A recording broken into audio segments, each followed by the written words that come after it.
मैं आदिल, क्योंकि आदिल जब हम विधानसभा चुनावों की बात करते हैं और उसमें हम आम आदमी पार्टी की बात कर लें या हम समाजवादी पार्टी की बात कर लें तो फिर वो कांग्रेस वर्सेस इंडिया वो दिखने लग जाता है। तो ये जो परसेप्शन है कि विधानसभा में चेंज कर पाएगी पार्टी? देखिए पूजा जी, जो इंडिया का गठबंधन है वो लोकसभा चुनाव के लिए हुआ है, ये हम लोग कई बार कह चुके हैं। विधानसभा चुनाव में सारी पार्टियां अलग अलग चुनाव लड़ रही हैं। आम आदमी पार्टी भी छत्तीसगढ़, मध्य प्रदेश और राजस्थान में जनता के गठबंधन के साथ चुनाव लड़ रही है और दिल्ली के मॉडल को हम लेकर जनता के बीच में जा रहे हैं।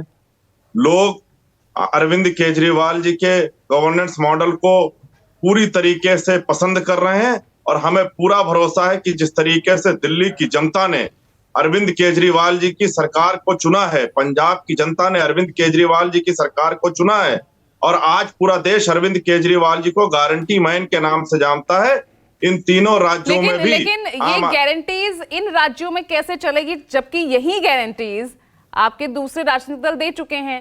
कांग्रेस, बीजेपी सब इसी लाइन पे तो चल रहे हैं, तमाम गारंटीज वो ऑलरेडी दे चुके हैं। देखिए पूजा जी, आपको याद होगा कि उत्तर प्रदेश के चुनाव में भारतीय जनता पार्टी के राष्ट्रीय अध्यक्ष गए थे और उन्हें कई बड़े वादे किए थे। उसमें से एक वादा यह भी था कि होली और दिवाली में गैस का सिलेंडर मुफ्त देंगे। आज तक उत्तर प्रदेश वाले टकटकी नजर से देख रहे हैं भारतीय जनता पार्टी की तरफ कि उनके राष्ट्रीय अध्यक्ष आए थे और झूठ बोल के गए थे। आप उत्तराखंड में ले लीजिए, इन्होंने फ्री बिजली का वादा किया था, चुनाव के बाद बिजली का दाम बढ़ा दिया।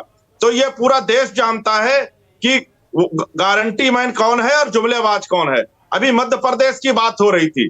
देखिए पिछले 18 साल से भारतीय जनता पार्टी वहां पर शासन कर रही है, जुमलों पर और कब्जों पर वहां पर सरकार चलाई जा रही है। आज स्थिति यह है, ये शासन सुशासन की बात कर रही है, अनुशासन की बात कर रहे हैं। हम सब ने देखा कि पिछले कुछ दिन पहले उत्तर प्रदेश के अंदर भारतीय जनता पार्टी की एक भरी बैठक में, जिसमें उस जिले के बड़े बड़े अधिकारी मौजूद थे, बीजेपी के एक सांसद ने भाजपा के एक विधायक के ऊपर किस तरीके से जूतों का प्रहार किया, हम सब ने देखा है। यह सुशासन की बात कर रहे हैं। 18 साल से सरकार चलाने के बाद आज देश के प्रधानमंत्री जी वहां के मुख्यमंत्री का नाम लेना भी पसंद नहीं करते। उनका नाम लेने से चुनावी रैलियों में बच रहे हैं और वो सिर्फ इसलिए क्योंकि आज मध्य प्रदेश की जनता जानती है कि शिवराज सिंह चौहान की सरकार इस देश की सबसे भ्रष्ट सरकार है। लेकिन ये भी तो एक सच है ना, जहां आम आदमी पार्टी जाती है वहां वो कांग्रेस को नुकसान पहुंचाती है। इस सच को तो हम झुटला नहीं सकते ना आदिल। देखिए पूजा जी, हम किसी को नुकसान पहुंचाने के लिए नहीं जा रहे हैं, हम किसी राजनीतिक पार्टी को फायदा पहुंचाने के लिए नहीं जा रहे हैं।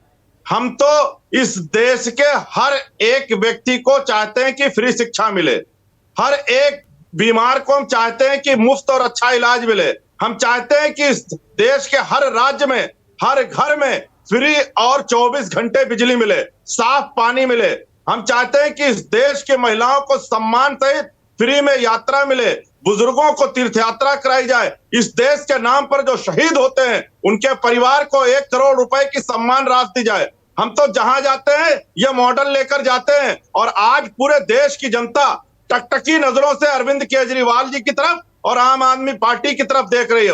वहीं दूसरी तरफ भारतीय जनता पार्टी की सरकार है जो जुमलों की सरकार है, जिसने वादा किया कि महंगाई को कम करेंगे। आज 35 साल के बाद इस देश में सबसे ज्यादा महंगाई भारतीय जनता पार्टी के राज में है। इन्होंने वादा किया कि हम रोजगार देंगे। आज 45 साल के बाद सबसे ज्यादा बेरोजगारी भारतीय जनता पार्टी के राज में है। वो 15 लाख का जुमला देश याद रखे हुए है। तो यह जुमलों की सरकार है और दूसरी तरफ अरविंद केजरीवाल जी की गारंटी की सरकार है।